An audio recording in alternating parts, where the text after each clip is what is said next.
राजस्थान की भूमि वीरों की जननी रही है और उन्हीं वीरों में एक नाम स्वर्ण अक्षरों में लिखा गया है, महाराणा प्रताप। उनका जीवन केवल तलवार की धार पर जीती गई लड़ाई नहीं थी, बल्कि यह आत्मसम्मान और स्वतंत्रता के लिए लड़े गए संघर्ष की प्रेरक गाथा है। महाराणा प्रताप का जन्म 9 मई 1540 को मेवाड़ के कुंभलगढ़ किले में हुआ। उनके पिता उदय सिंह द्वितीय मेवाड़ के राजा थे। प्रताप बचपन से ही बहादुर, साहसी और स्वाभिमानी थे।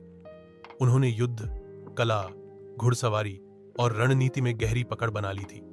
जब वे युवावस्था में पहुंचे, तब उनके व्यक्तित्व में एक सच्चे योद्धा के सभी गुण झलकने लगे। 1072 में प्रताप मेवाड़ की गद्दी पर बैठे।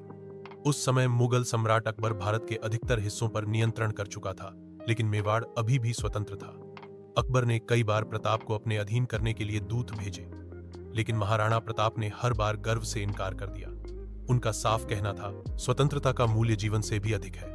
अकबर ने अंततः मेवाड़ पर हमला करने का निर्णय लिया और 1576 में हल्दी घाटी का युद्ध हुआ। महाराणा प्रताप के पास लगभग 20,000 सैनिक थे, जबकि मुगल सेना 80,000 से अधिक थी। लेकिन प्रताप के पास था अपना आत्मबल, युद्ध कौशल और विश्वास। उनका घोड़ा चेतक भी इस युद्ध में इतिहास का हिस्सा बन गया। युद्ध में प्रताप ने अद्भुत वीरता दिखाई।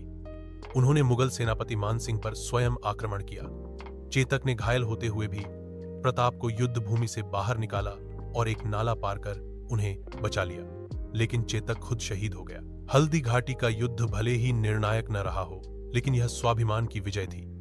युद्ध के बाद महाराणा प्रताप को जंगलों और पहाड़ियों में रहकर संघर्ष करना पड़ा। उनके परिवार को भूखे रहना पड़ा, लेकिन प्रताप ने कभी आत्मसमर्पण नहीं किया। एक बार की बात है, उनके बच्चों ने भूख से रोते हुए घास की रोटी खाई। यह दृश्य देखकर प्रताप की आंखें भर आईं, लेकिन उनकी आत्मा ने कहा, यह कष्ट सहना मंजूर है, पर पराधीनता नहीं। समय के साथ प्रताप ने फिर से अपनी सेना संगठित की और मेवाड़ के कई किले पुनः जीत लिए। उन्होंने कभी हार नहीं मानी और अंत तक स्वतंत्रता के लिए संघर्ष करते रहे। महाराणा प्रताप का निधन 19 जनवरी 1597 को हुआ। वे अपना अधिकांश मेवाड़ स्वतंत्र करवा चुके थे। उनकी मृत्यु पर न केवल मेवाड़ बल्कि पूरा भारत शोक में डूब गया। यहां तक कि अकबर ने भी उनकी वीरता और निष्ठा की सराहना की।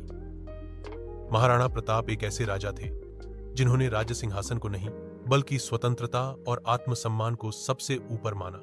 उनका जीवन आज भी हर भारतीय के लिए प्रेरणा है। वे सिखाते हैं कि हालात चाहे जैसे भी हों, अगर इरादा मजबूत हो तो कोई भी ताकत आपके आत्मसम्मान को झुका नहीं सकती।